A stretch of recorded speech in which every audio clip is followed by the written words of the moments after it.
목사님, 전도가 너무 쉬워요 라고 하는 책이 있습니다. 손현보 목사님께서 쓰신 책인데요, 이 책을 보면 책 내용 가운데 아주 도전을 주는 내용들이 있습니다. 한 번은 한 권사님에게 목사님께서 새벽 기도회를 나오라고 권면을 하셨어요. 근데 이 권사님이 안 나오시더라는 거예요. 왜 안 나올까 확인해 보니까 다 이유가 있습니다. 그 이유는 이 권사님께서 고추밭을 하시는데 이 고추밭에서 일을 하시는 이라고 못 나오시는 겁니다. 그래서 하루는 목사님께서 기도하시고 결심하시고 이 권사님 고추밭으로 가셨습니다. 그리고 그 고추밭에 있는 고추를 다 뽑아버렸어요.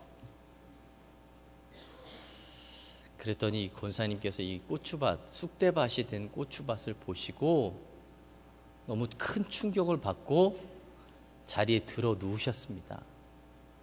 그래서 권사님께서 들어 누우신 것을 보고 목사님이 신방을 가셨어요. 신방을 가서 보니까 이 권사님께서 목사님에게 이렇게 얘기하십니다. 목사님, 제가 평생에 왼수진 사람들이 없는데 어떤 놈이 제 고추밭을 저 지경으로 만들어 놨습니다 하면서 부들부들 떨면서 울기 시작하더라는 것이죠. 한참을 보고 난 후에 목사님께서 권사님에게 이야기합니다. 권사님, 그거 제가 그랬어요. 이랬더니 안 믿으시더래요. 에이, 목사님이 왜? 2부 때보다 반응 별로 안 좋습니다. 목사님이 왜 그러겠어요. 그래서 목사님이 이 손을 이렇게 보여주시면서 제가 그 고추 뽑다가 이렇게 물집이 잡혔습니다 라고 보여주니까 그때서야 권사님이 이 사실을 인정하시면서 더 충격을 받으신 거죠. 그래서 목사님이 한참 동안을 있다가 권사님에게 이렇게 말씀하셨습니다. 권사님, 생각해 보세요. 권사님이 수십 년 동안 신앙생활을 하고 권사 직분을 받으시면서 예수님 십자가의 감격이 있으신 적이 있습니까? 권사님 고추밭 때문에 심장이 떨리고 치가 떨린다라고 말씀하셨는데 예수님의 십자가를 바라보면서 그렇게 감격하고 떨리신 적이 있으십니까? 고추밭의 열매를 아까워하면서 영적인 열매를 맺지 못한 것에 대해서 아까워해 보신 적이 있으십니까? 그랬더니 권사님께서 조금 있다가 목사님께 이렇게 말씀합니다. 목사님, 제가 잘못했습니다. 이 고추가 뭐라고? 이 고추가 뭐라고? 그러면서 이 권사님께서 새벽 기도회를 나오기 시작했고요. 그 해에 11명을 전도했습니다. 그리고 그 권사님을 통해서 이 교회가 부흥하기 시작했다는 것이죠. 도시와 멀리 떨어져 있는데도 불구하고 수천 명이 모이는 교회로 변화되었다라는 것입니다. 한마디로 이 권사님께서 교회 부흥의 1등 공신의 역할을 하셨다는 것이죠. 근데 조금 더 재밌는 얘기가 있습니다. 그 교회에 등록한 지 석 달 된 분이 새벽 기도회를 나오기 시작하는 거예요. 초신자인데. 그래서 목사님이 물어주셨어요. 아니, 초신자인데 어떻게 새벽 예배를 나오십니까? 그랬더니 이 초신자가 한 말이, 목사님, 사실 저는 그 권사님 옆에 있다가 저도 고추밭을 하고 있습니다.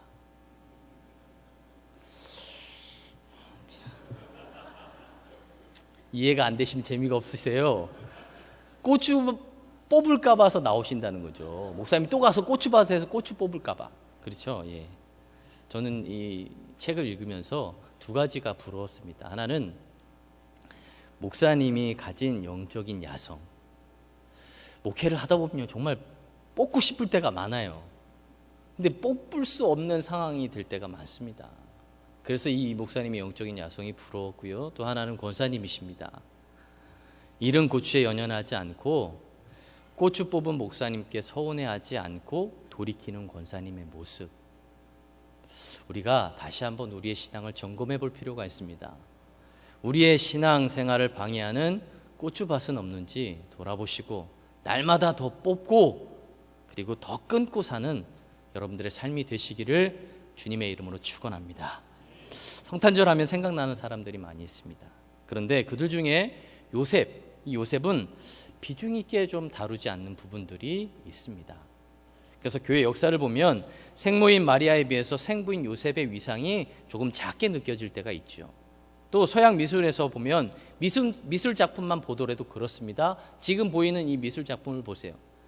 생부인 요셉은 나이 많은 노인, 초라한 노인으로 그려졌고요. 생모인 마리아는 젊음을 간직한 아름다운 여성으로 보여지게 그려 놓았다는 것입니다. 이처럼 요셉은 조금 작게 느껴질 때가 있지만 중요한 것은 하나님은 요셉을 성탄절의 1등 공신으로 세우셨다는 것입니다. 물론 당시 요셉의 직업은 하찮은 목수였습니다. 만약 제가 하나님이었다면 내 자식의 생부를 좀 멋들어지게 왕, 아니면 제사장, 아니면 부자로 세울 수 있었겠는데 하나님은 오늘 시골 목수 요셉을 선택했다라는 것입니다. 왜 하나님께서 무슨 이유에서 그러셨을까? 우리가 오늘 말씀을 통해서 함께 은혜를 나누고자 합니다. 가장 첫 번째는 요셉은 누구보다 하나님의 성품을 닮은 사람이었기 때문입니다. 오늘 마태복음 1장 19절의 말씀 보면 그의 남편 요셉은 의로운 사람이라 그를 드러내지 아니하고 가만히 끊고자 하여 라고 말씀하죠. 자, 요셉은 마리아와 약혼을 하고 결혼할 날을 손꼽아 기다리고 있었습니다. 그런데 한간에 들리는 망측한 소문이 들려지게 돼요. 그게 뭐냐면 약혼녀인 마리아가 임신했다는 소문입니다. 회개망측한 이 청천벽력과 같은 소문을 듣게 되죠. 내 소중한 아이를 낳아야 할 내 약혼녀가 남의 아이를 뱄다라고 생각해 보세요. 이게 요셉의 이야기가 아니라 우리의 이야기라고 생각해 보면 정말 심장이 떨릴 이야기죠. 속에서 부글부글 분노가 치밀어 올 이야기입니다. 그런데 제가 생각할 때 요셉의 신앙은 그랬을 것 같습니다. 하나님 앞에 기도하며 고뇌하며 이걸 어떻게 해야 되나 하나님을 붙잡고 매달렸을 것입니다. 그리고 내린 결론이 19절의 말씀처럼 가만히 끊고자 했다라는 것입니다. 이를 크게 벌리면 사랑하는 마리아가 크게 다치기 때문입니다. 신명기 22장 23절 그리고 24절의 말씀을 보면 순결에 관한 법을 설명해 주고 있습니다. 그 법을 적용하면 마리아는 공개 재판에 회부돼서 돌로 쳐 죽임을 당할 수밖에 없다는 것이죠. 그래서 요셉은 가만히 끊고자 했다는 것입니다. 여기에서 우리는 하나님의 성품을 닮은 요셉을 볼 수 있습니다. 먼저 요셉은 의로운 사람이었습니다. 그래서 마리아의 부정을 무조건 묵과하고 넘어갈 수가 없었습니다. 그렇게 하기에는 요셉은 너무나 의로운 사람이었습니다. 그리고 요셉은 자비로운 사람이었습니다. 약혼녀의 임신에 흥분해서 소문을 내거나 따지거나 분노하거나 성토하거나 보복하지 않았다는 것이죠. 너무나 사랑이 많은 사람이었습니다. 법이라는 잣대로 막무가내 내치지 않았고 사랑이라는 이유로 무조건 덮어버리지 않았습니다. 그래서 요셉이 택한 방법은 드러내지 않고 조용히 끊고자 했다는 것입니다. 사랑하지만 결코 부정을 용납할 수 없고 얼렁뚱땅 넘길 수 없고 응분의 책임을 물으면서도 결코 소문내지 않았고 공격하지 않았고 피해가 생기지 않게 했다는 것입니다. 이것이야말로 얼마나 말씀에 철저하면서도 온유합니까? 얼마나 공의로우면서도 남을 배려하는 사람입니까? 자신의 감정을 냉정하면서도 남에게는 뜨겁게 자비로운 사람, 그 사람이 바로 요셉이었다는 것이죠. 그러기에 바로 사랑의 하나님이면서도 공의로운 하나님의 성품이 요셉의 성품과 일치했다는 것입니다. 죄 지은 아담, 그 아담을 에덴 동산에 그냥 둘 수가 없어서 그 아담을 쫓아냈던 것이 하나님의 공의였고 쫓아내면서 그냥 쫓아낸 것이 아니라 그 아담에게 가죽 옷을 입혔던 것이 바로 하나님의 사랑이었습니다.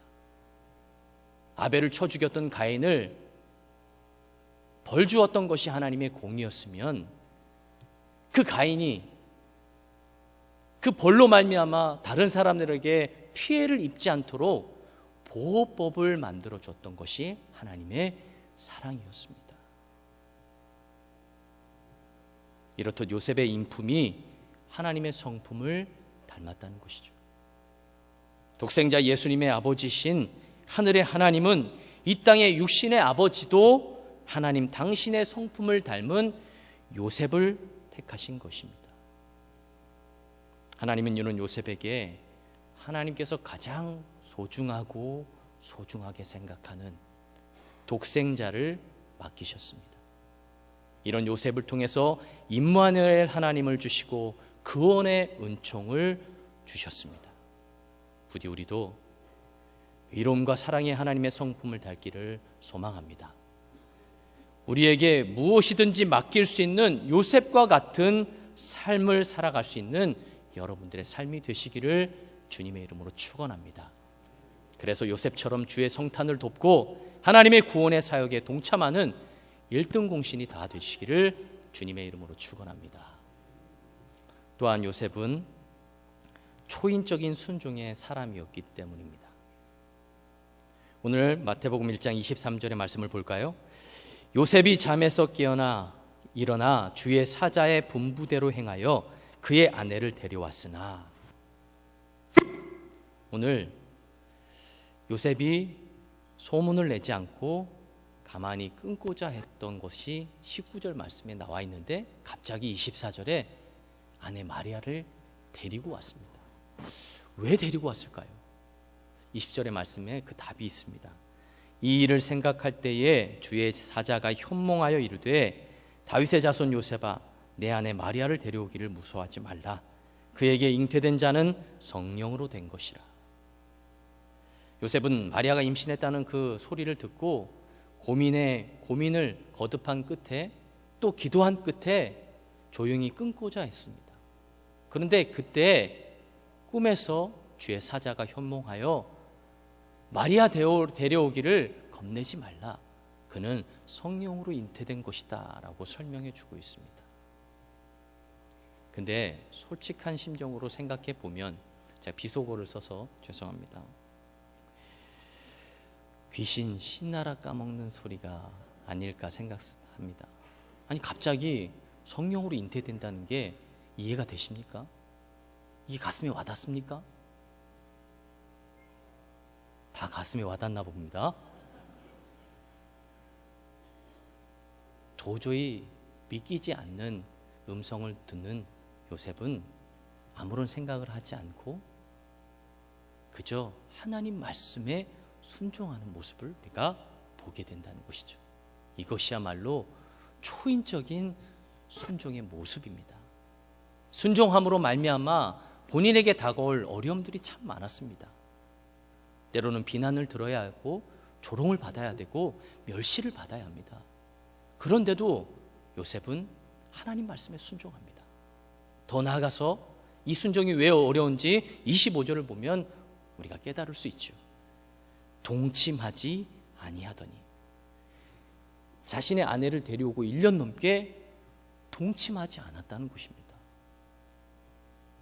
이게 얼마나 어려운 일입니까? 또한 어려운 게 하나 있습니다. 자기의 아들입니다. 자기의 맏아들입니다. 그 맏아들이라고 하면 자기가 자기 아들의 이름을 지어줘야 하는데 지금 요셉은 그 자녀의 이름을 짓지 못합니다. 저에게도 딸이 둘 있습니다. 제가 그 애들 이름을 지었어요. 저희 아버지도 야 이걸로 지면 어때? 저희 어머니도 이걸로 지면 어떨까? 근데 제가 지었습니다. 왜요? 자녀 이름은 아버지가 지어주는 겁니다. 근데 요셉은 그렇게 하지 못합니다. 하나님께서 이미 이름을 져 주셨습니다. 임마누엘이라 하리라. 이 요셉의 순종은 우리를 참으로 놀라게 하고 그리고 겸손케 합니다. 구약에 이와 비슷한 사람이 있습니다. 그가 바로 호세아입니다. 하나님께서 갑자기 호세아에게 회개망측한 말씀을 호세아 1장 2절에서 이야기합니다. 너는 가서 음란한 여자를 맞이하여 음란한 자식들을 낳아라. 선지자가 매춘부에 빠져서 그 여자하고 결혼하겠다고 하면 말려야 할 하나님이 오히려 더 부추기는 거죠. 자, 생각해 보세요. 여러분들은 목회자가 매춘부와 결혼했다라고 하면 청빙하시겠습니까? 안 하시죠? 네, 고개로 얘기를 하시고 있습니다. 지금 시대가 그렇습니다. 근데 구약의 시대는 더 그랬다고요. 그런데도 불구하고 호세아는 하나님 말씀에 순종합니다. 그 말씀대로 더 이상 잔머리를 쓰지 않고 그냥 말씀대로 순종하는 거예요. 우리가 왜 순종하지 못합니까? 제가 제 자신을 돌아보니까 그렇습니다. 생각이 많으면 순종을 하지 못합니다. 요나서를 보면 요나가 제 모습과 비슷하다는 생각이 들어요. 그래서인지 새벽마다 담임 목사님께서 요나서를 강의하십니다. 저에게 얼마나 은혜가 되는지 모릅니다. 마치 제 얘기인 것처럼. 제가 왜 이 얘기를 합니까? 새벽 기도에 나오시란 얘기입니다. 은혜를 받으시란 얘기입니다. 그 요나를 보면 하나님께서 하나님의 뜻에 합당하게 살지 못하는 니느웨에 가서 회개의 말씀을 전하라고 합니다. 호세아 선지자보다 훨씬 쉬운 일이에요. 근데도 계속해서 토를 달고 있는 요나를 보게 됩니다. 왜 그럴까요? 생각이 많은 것이죠. 요나서 4장 3절 8절 그리고 9절의 말씀 보니까 이렇게 얘기합니다. 내가 성내어 죽기까지 할지라도 옳으니이다. 내 생각이 옳습니다. 하나님. 이 생각을 내려놓지 못하니까 계속 하나님의 말씀에 불순종하고 토를 다는 것입니다. 마치 요나는 내 생각이라는 통에 하나님의 생각을 집어넣으려고 하는 것이죠. 그런데 생각해 보십시오. 어떠한 사람의 생각의 통에도 하나님의 생각을 집어넣을 수가 없습니다. 왜요? 하나님의 생각은 우리의 생각보다 더 넓고 더 깊기 때문에 그렇습니다. 그래서 우리의 생각보다 하나님의 생각이 더 바르고 온전하다는 것을 깨닫는 사람만이 순종을 실천할 수 있다는 것입니다. 오늘도 내 생각이 너무 많아서 하나님 말씀에 불순종하는 삶을 살고 계신 분이 있으시면 돌아보십시오. 왜 내가 그렇게 불순종하고 있는지. 내 생각이 너무 커서라는 것입니다. 이제는 나의 생각을 내려놓으시고 하나님의 생각대로 순종할 수 있는 여러분들의 삶이 되시기를 주님의 이름으로 축원합니다. 그러한 삶을 살 때 우리는 비로소 오늘 요셉처럼 1등 공신의 삶을 살아갈 수 있음을 기억하시고 하나님의 생각에 하나님의 말씀에 순종하는 여러분들의 삶이 되시기를 주님의 이름으로 축원합니다. 또한 성탄절을 준비하고 나아가는 우리 또 한 사람의 1등 공신은 바로 동방박사들입니다. 성경 2장 11절의 말씀 보니까 집에 들어가 아기와 그의 어머니 마리아와 함께 있는 것을 보고 엎드려 아기께 경배하고 보배압을 열어 황금과 유향과 모략을 예물로 드리니라 말씀합니다. 이것을 이 메시지 성경으로 보면요, 엎드려라는 단어를 이렇게 풀이합니다. 감격에 겨워. 오늘 동방박사들이 감격에 겨워서 아기께 경배를 드렸고 감격에 겨워서 황금과 유향과 모략의 예물을 준비했다라고 말씀합니다. 과연 우리는 얼마만큼 감격에 겨워서 예배를 드리고 계십니까? 얼마만큼 감격에 겨워서 예물을 준비하고 계시냐는 것이죠. 하나님은 예물을 기뻐 받으십니다. 우리가 드리는 11조 예물입니다. 우리가 드리는 건축헌금, 감사헌금, 성교헌금, 이 모든 것이 하나님께 드리는 예물이라는 것이죠. 그 예물을 감격에 겨워 드릴 때에 그 하나님은 우리의 예물을 받으시고 우리의 모든 부족한 부분들을 채워가신다라는 것입니다. 오늘 우리는 어떠한 마음으로 예물을 준비하고 예물을 드리고 계십니까? 오늘 동방 박사들처럼 감격에 겨워 예물을 준비하고 드리는 그러한 성탄절이 될 때에 비로소 하나님께서 우리의 모든 삶을 지켜주시고 인도하여 주실 줄 믿습니다. 영국의 거부였던 피츠 제럴드라고 하는 분이 있습니다. 그분은 아내를 너무 사랑했어요. 근데 그 아내가 그만 병으로 세상을 떠나게 됩니다. 그 아내에게서 낳은 그 아들, 그래서 피츠 제럴드는 그 아들을 더 사랑하면서 양육했습니다. 그런데 후에는 이 아들도 병에 걸려서 세상을 떠나고 맙니다. 그 후부터는 이 피츠 제럴드는 그의 여생을 유명한 미술 작품을 수집하며 살아가게 됩니다. 그러던 중에 피츠 제럴드도 죽음을 앞두게 되었죠. 그때 마지막으로 유언장을 작성하게 됩니다. 그리고 그 유언장에 있는 내용대로 자신이 갖고 있는 많은 유명한 미술 작품을 경매에 붙이게 됩니다. 그리고 경매가 시작되었을 때에 가장 그 많은 작품들 중에 유독 형편없는 하나의 작품이 눈에 띄었습니다. 그게 뭐냐면 내 사랑하는 아들이라고 하는 한 시골에 있는 화가가 그린 작품이었습니다. 그리고 그게 제일 먼저 경매에 딱 올라갔습니다. 작품을 잘 아는 사람들은요, 별 필요 없는 작품이라 그 작품에 응찰하지 않았습니다. 근데 잠시 후에 한 노인이 손을 들어서 이야기합니다. 내가 그 작품을 사겠습니다. 자신의 전 재산을 털어서 그 작품을 샀습니다. 그 후에 모든 피츠 제럴드의 유언을 집행하는 변호사가 소리를 지르게 되죠. 자, 지금부터 피츠 제럴드의 유언장을 공개하겠습니다. 누구든지 내 사랑하는 아들의 작품을 산 사람에게 내 전 작품을 드리겠습니다. 그 이유는 내가 가장 소중히 여기는 것을 아는 사람에게 이 모든 작품을 맡길 수 있는 자격이 있기 때문이다 라고 이야기했습니다. 그 노인은 다름 아닌 그 아들을 어릴 때부터 같이 양육했던 사람이었습니다. 결국 그 노인은 내 사랑하는 아들이라는 한 작품을 삼으로 말미암아 피츠 제럴드의 전 작품을 다 자신의 소유로 만들었다는 것이죠. 사랑하는 성도 여러분, 여러분들에게 가장 중요한 게 무엇입니까? 가장 소중히 여기는 것이 무엇입니까? 그 소중히 여기는 것을 하나님께 드릴 때에 더 많은 것들로, 더 값진 것들로 하나님은 끊임없이 채우실 줄 믿습니다.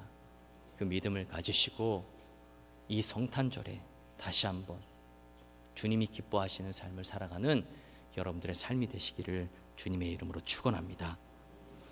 성탄절을 기다리는 우리에게 예수님이 탄생하신 날로만 기념하는 것이 아니라 이 성탄절은 우리가 새롭게 거듭나는 날로 삼아야 합니다. 그래서 요셉처럼 공의와 사랑을 겸비한 하나님의 성품을 닮은 자로 순종의 사람으로 거듭나는 이 성탄절이 되시기를 주님의 이름으로 축원합니다. 그래서 하나님의 생명의 역사, 축복의 역사를 여러분의 가정에 그리고 이 사회에 가득 채우는 1등 공신의 삶을 살아가는 여러분들의 삶이 되시기를 주님의 이름으로 축원합니다. 기도하겠습니다.